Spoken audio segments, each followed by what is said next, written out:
this week we're headed to Sun Lake's Dry Falls State Park. It's part of the Grand Coulee, also known for the Grand Coulee Dam. It provides power distributed to Washington, Oregon, Idaho, Montana, California, Wyoming, Colorado, New Mexico, Nevada, Utah, and Arizona. In addition, Canada gets power under the Columbia River Treaty Act, and the Grand Coulee Dam is operated as part of a coordinated federal system of hydroelectric facilities, which provides 75% of the entire power supply of the Pacific Northwest. The Grand Coulee is a large canyon that was gouged into the Columbia Plateau during a periodic outburst floods from massive glacier Lake Missoula, which is located upriver in present-day Montana. When these apocalyptic floods reached the ice dams on the Columbia, near where today's dam is, that spectacular rush of water veered southward, carving the Grand Coulee. What today is known as Dry Falls was carved by Ice Age floods that long ago disappeared. The former waterfall is now a stark cliff. It's 400 feet high, 3.5 miles wide. In its heyday, the waterfall was 4 times the size of Niagara Falls.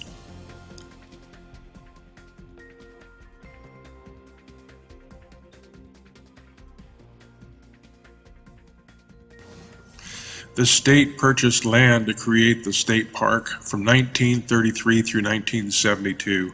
15 parcels were purchased from the Bureau of Land Management, the Department of Natural Resources, and private property, which today consists of 11 lakes and the state park campground.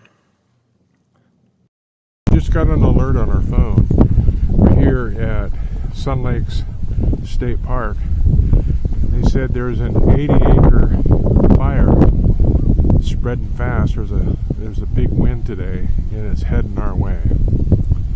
So we don't know what's going to be up here later. But anyway, big fire heading our way.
If you like tent camping, this is the place for you. This state park has been designed all around tent camping. The one thing I don't like about it is that all of the tent spots are on gravel. This makes it really uncomfortable for being on, and it makes it very, very hot, especially in the summertime when temperatures reach above 100 degrees. Another thing that's disappointing a little bit about this campground is that there's only a few RV spots but the spots that are there do have full hookups. The disadvantage of this state park is if you're a boater, you have a long ways to go to the boat launch from your camping area. The day area also is a long ways away too. So aside from just being able to camp, if you have other activities you want to do, they are a long walk away. So this is not one of my top or favorite campgrounds.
Well, this is my first time out with our little underwater ROV. I was quite amazed to come across these crayfish, and all of the times I've ever been fishing in the state of Washington and Montana, I've never seen one under the water ever. So to me, it was kind of strange being able to see one of these guys and see that they're actually around here. I always thought they were like down in Louisiana, someplace like that. But yeah, lots of schools of fish underneath. But today we're actually on a treasure hunt. So first time that we've been able to use the ROV and try to figure out the controls. There's also a current under the water, makes it a little bit difficult. And there is silt on the bottom that's about 8 inches deep. So your pop cans and stuff that are sitting there, but if you bump them, they go underneath the silt. You can't find them. But hey, finding stuff, it's been quite enjoyable. Here we're seeing a chair. We came across the chair, and hey, see if we can get it up.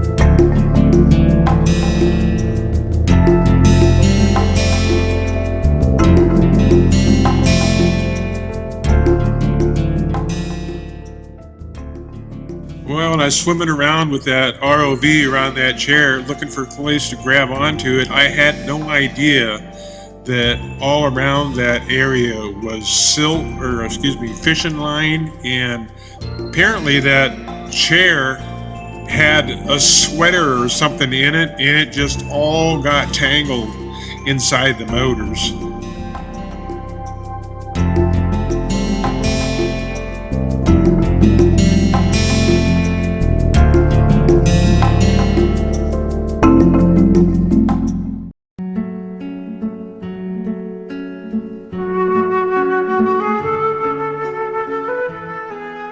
After about 20 minutes in the water on day 2, guess what? We came across another chair.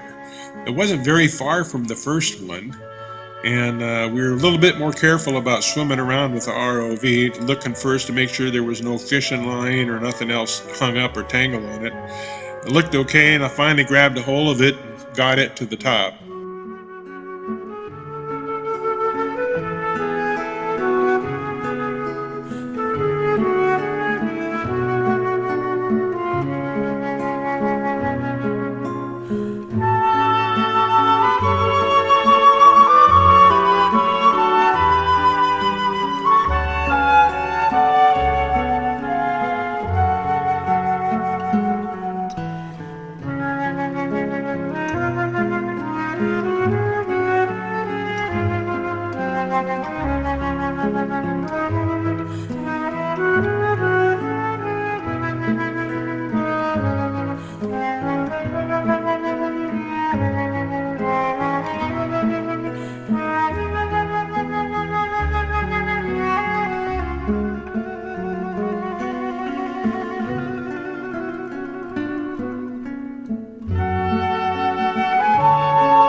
Visibility under the water is really bad, only maybe about 3 feet, and it's really hard to navigate under the water because of the bad visibility. You don't know where you are half the time. And when I came across this, I had no idea what it was, whether it was something broken, and I didn't really know what it was until I got it up out of the water. Surprised.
Not really sure what this was, but I know there was a lot of trash under the water. I mean, there were beer cans galore, beer bottles everywhere, and so I just brought one of these up just to see if I could get some of this trash up. I have some new tools that I'll be using on my next adventure. So there's a net and a gripper.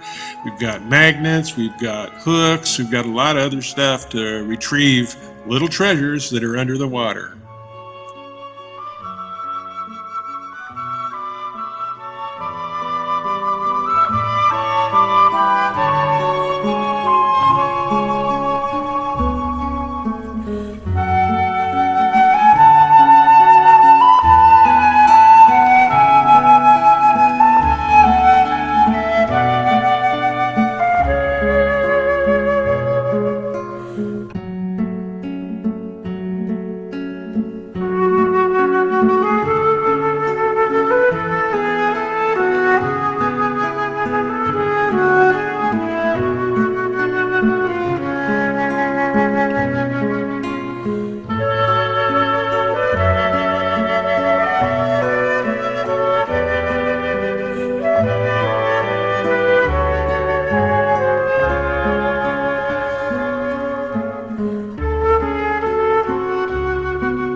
Well, I was quite surprised that right here, I actually found one of the phones. There was two phones that were dropped by some friends of ours off the end of the dock. And when I picked up the phone, the cover of the phone came off, and the phone dropped somewhere. I couldn't find the phone again, and I was retrieving the cover, and then the cover, it slipped off and fell underneath all of the silt, and I couldn't find it either. So navigation under the water, once you get off of it, it's really hard to know where you're at. You just don't know. You have no reference to anything. So that was kind of a disappointment that I couldn't find the phone again. But part of the thing is I didn't have the appropriate tool. So I have a net that I can scrape along the bottom and just scrape everything up, and I'll have that on my next treasure hunt. And this one here, I saw this thing in the water. I wasn't sure what it was. When I got a hold of it, yep, I knew exactly what it was. So just another thing to add to my collection. But hey, this was laying on the dock for 10 minutes, and somebody walked off with that in the Razor scooter.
Sure what this was when I grabbed a hold of it until I actually got it up, discovered that it's a paddle, and it's a really nice paddle too. So it's in my boat now, so that's definitely one thing I'm keeping.